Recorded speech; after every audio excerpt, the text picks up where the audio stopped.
We are back for another one of our conversations with an outsider.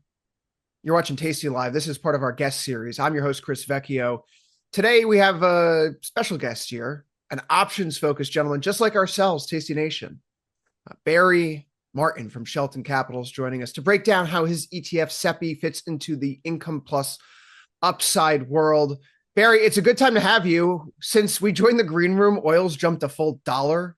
Markets are swinging wildly, yields are creeping up, and the headlines from the Middle East ahead of a weekend where we can't trade. Well, those are continuing to percolate. How are you, and how goes your foray into markets in a week like this before we begin?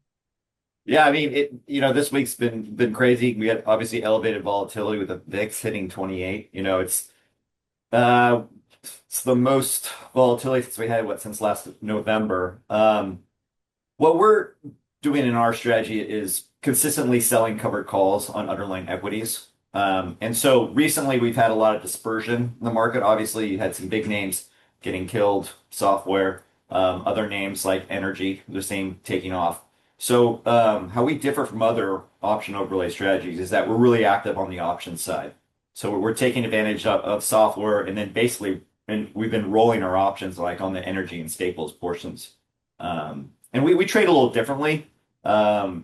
We don't put all of our exposure out at once. So, if I have 10,000 shares of Apple, I can sell 100 calls. Generally, what we're doing is probably selling 30 to 40% of the position, giving us some flexibility to roll the options if it goes in the money. Our goal is to basically generate anywhere between 6 to 9% in option premium and dividend income.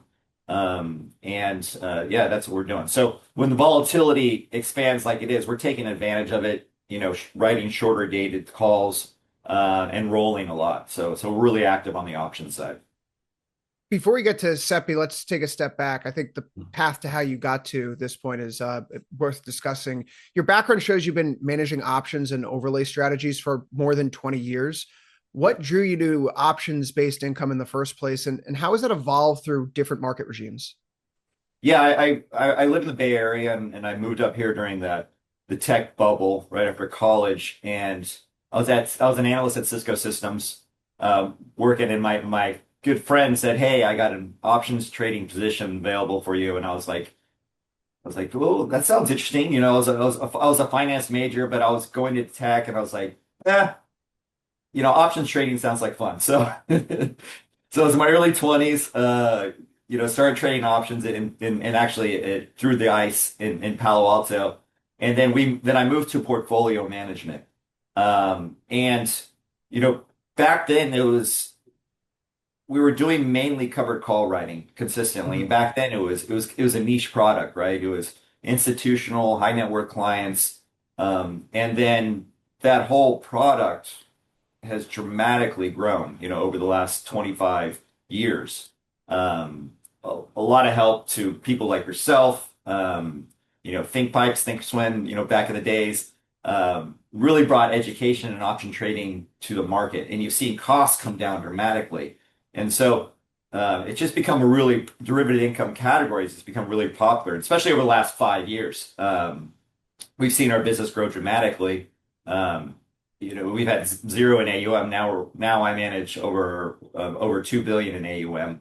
But you've seen this whole category come up, especially since 2021. And I think Morningstar had a lot to do with that. Morningstar used to have an options category, and now they split that out because it used to be like long calls, short calls, long puts, and we all were together in one category. And then what happened is they split it off to a derivative income category, and that's where it really went north. I mean, I think in 2021, there was about 10 billion in AUM, and now we're approaching with mutual funds and ETF market over 200 billion in AUM, and that's been a tremendous growth. And so it's with me. It started off with managed accounts. Then we have our mutual fund, which is EQTIX, and that's 5-star rated on Morningstar.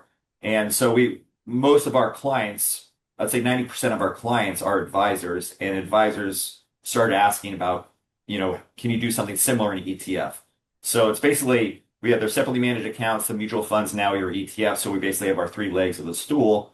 they all kind of do the same thing, but just looked at a little bit different. And each some clients like the ETFs, other clients like the mutual funds, and then for the high net worth client, we have the separately managed account. And so we've grown from there and mainly just focus on covered option writing and the benefits of that. And how we differ is that we're actually doing individual calls on individual names. So we're not using index calls. So that's how we're a little bit different from other people. But yeah, we're just Yeah, let's selecting actually stocks selling calls. Yeah. let's get into that because I know the Shelton Equity Premium Income ETF is one of the newer ETFs in the derivative income space.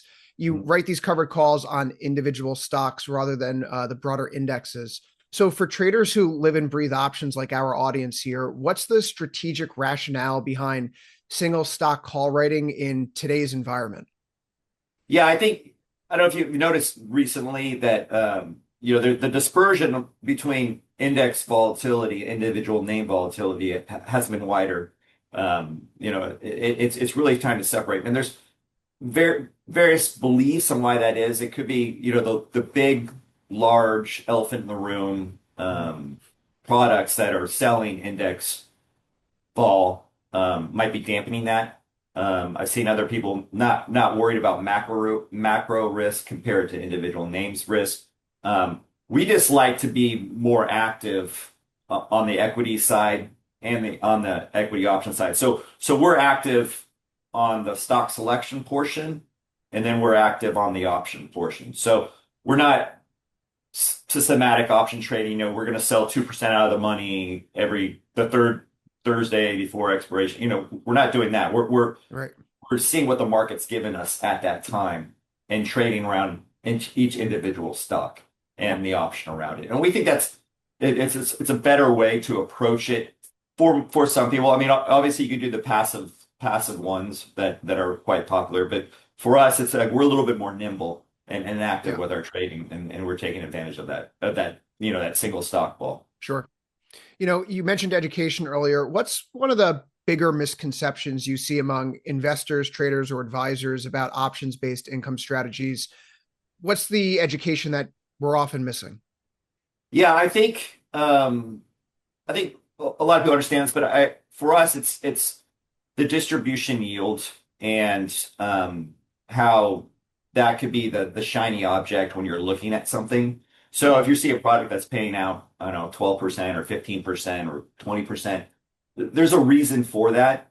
Whether it be you're limiting your upside or you're eating into the NAV.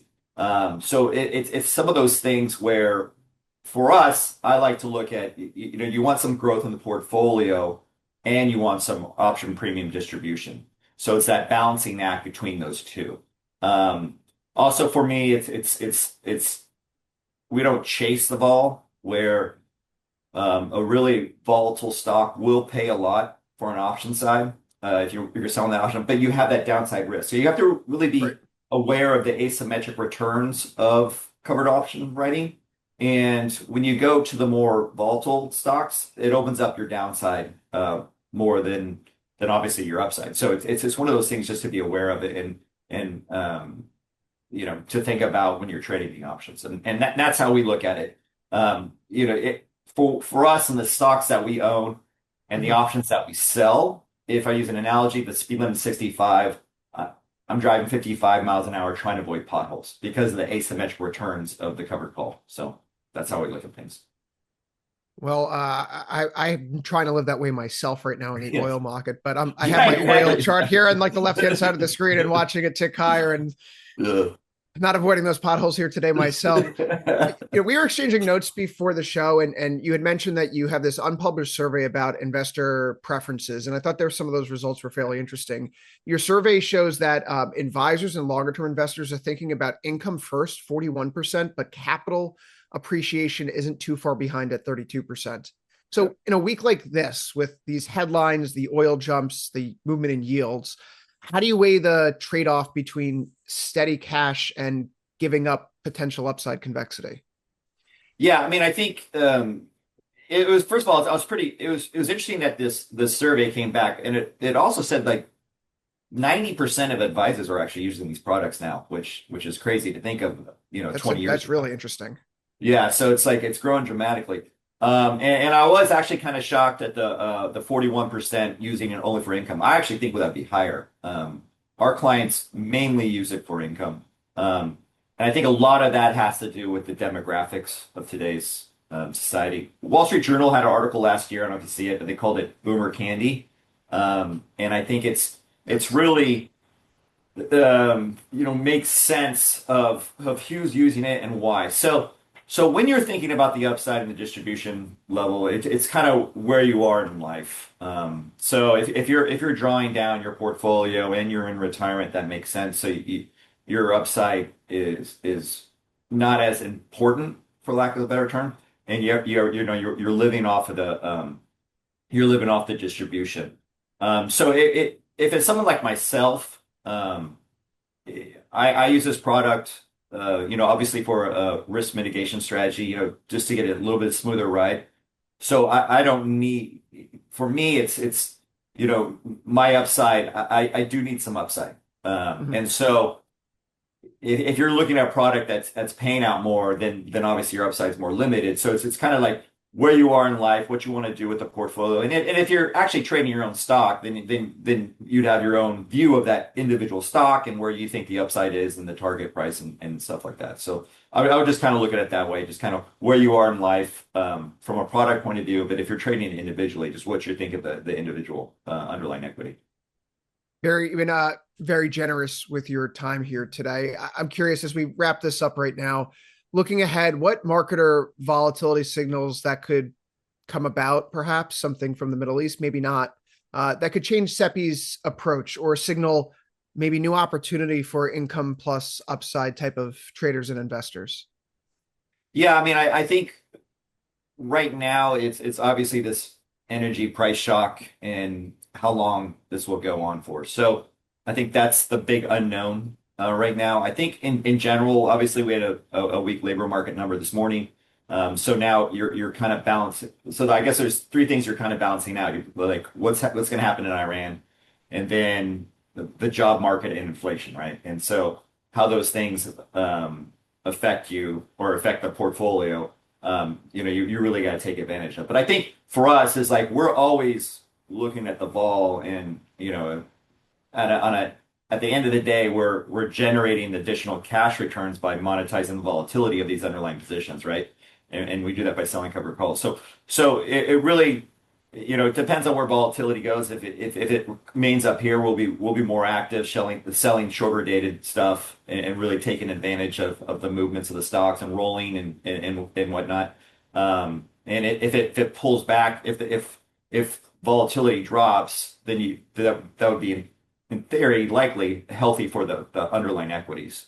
And so I think that's kind of how we adjust things and what to look through. Barry, this has been a great conversation. I want to say thanks for joining us here. He's been Barry Martin from Shelton Capital. I've been Chris Vecchio. You've been watching Tasty Live. Join us again next time for another one of our guest chats. See you soon.